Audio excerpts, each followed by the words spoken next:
क्योंकि 9वां बजट था इनका, यूपी नंबर 1 के लिए भाजपा का संकल्प पत्र और उनके संकल्प अगले 5 वर्षों में किसानों को सिंचाई के लिए मुफ्त बिजली उपलब्ध कराएंगे।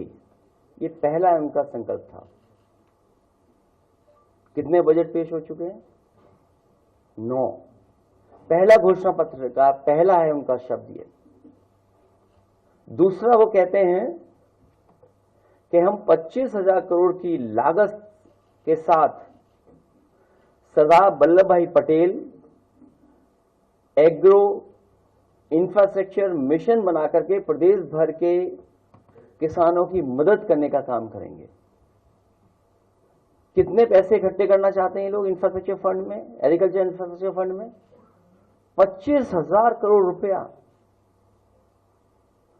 और 9 बजट इनके चले गए हैं।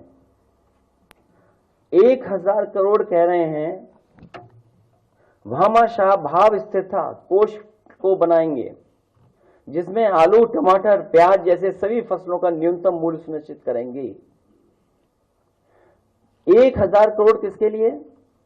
भामाशाह योजना ला करके जो हमारी सब्जियां या अन्य फसलें, मान लीजिए बुंदेलखंड में हमारे मूंगफली हो रही है, या बुंदेलखंड में हमारे तिल की पैदावार है, सरसों की पैदावार है, या उत्तर प्रदेश के अन्य क्षेत्रों में टमाटर है, कैप्सिकम है, अन्य फसलें हैं, उसके लिए मदद करने के लिए किसान के लिए 1,000 करोड़ रुपए का इंतजाम करेंगे।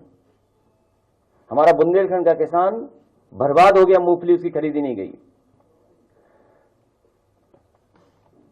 अगले 5 वर्षों में सरकार द्वारा न्यूनतम समर्थन मूल्य दिया जाएगा फसलों का।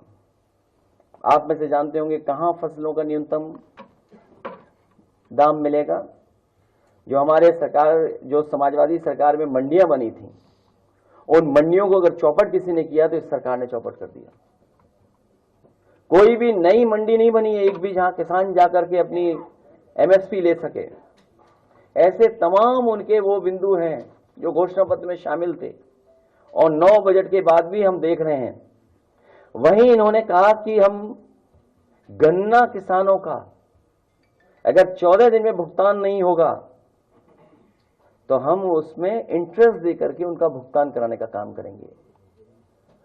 पहले दिन से ये सरकार कहती कि हमने इतना पेमेंट किया है, इतना भुगतान किया है, एक बकाया नहीं बताते, और दूसरा क्या कीमत बढ़ाई है गन्ने की, कितना रेट बढ़ाया गन्ने का, आज तक सरकार नहीं बता रही है। हमारे विधायक तमाम बैठे हमारे साथ, उसी गन्ना क्षेत्र से आते हैं, पंकज मलिक बैठे हैं। अभी सहारनपुर में होकर के आया हूं, वहां भी कई महत्वपूर्ण किसान नेताओं से मैं मिला, पत्रकार साथियों से मैं मिला, औरों से जानकारी ली है। पूरे उत्तर प्रदेश के किसान चाहते थे गन्ने की कीमत बढ़े। सोचिए, डबल इंजन की सरकार ने दोनों बजटों ने ऐसा डबल ब्लंडर किया है कि किसानों की गन्ने की कीमत नहीं बढ़ा पाए, गन्ने की कीमत रेट नहीं बढ़ा पाए। और 14 दिन तो भूल जाइए आप,